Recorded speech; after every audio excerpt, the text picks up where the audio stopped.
Welcome to Burlap Teachers. Enjoy the video. You start by mapping where the AI lives and why you need to remove it. Check devices, cloud accounts, browser extensions, and installed apps. This prevents surprises later. Once done, inspect running processes, startup items, and services to find agent names and resource usage. Make sure to export logs, configurations, and API keys you might want to keep. Losing access is irreversible for some services. This preparatory step saves time and prevents accidental data loss during the uninstall process. Next, you halt the AI's activity and remove its software.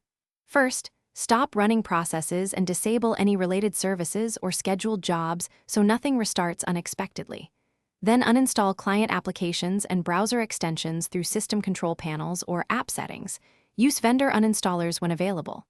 After binaries are removed, revoke API keys, OAuth tokens, and cloud roles to cut external access.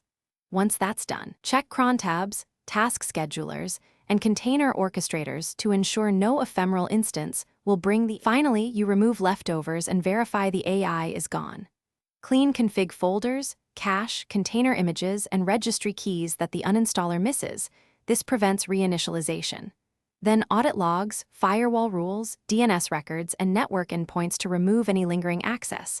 Make sure no scheduled jobs point to cloud hooks. Once complete, test systems offline and monitor for unexpected connections. If something goes wrong, roll back from backups or re-enable revoked keys in a controlled way while you diagnose the issue. Thanks for watching. Consider subscribing if this video helped you.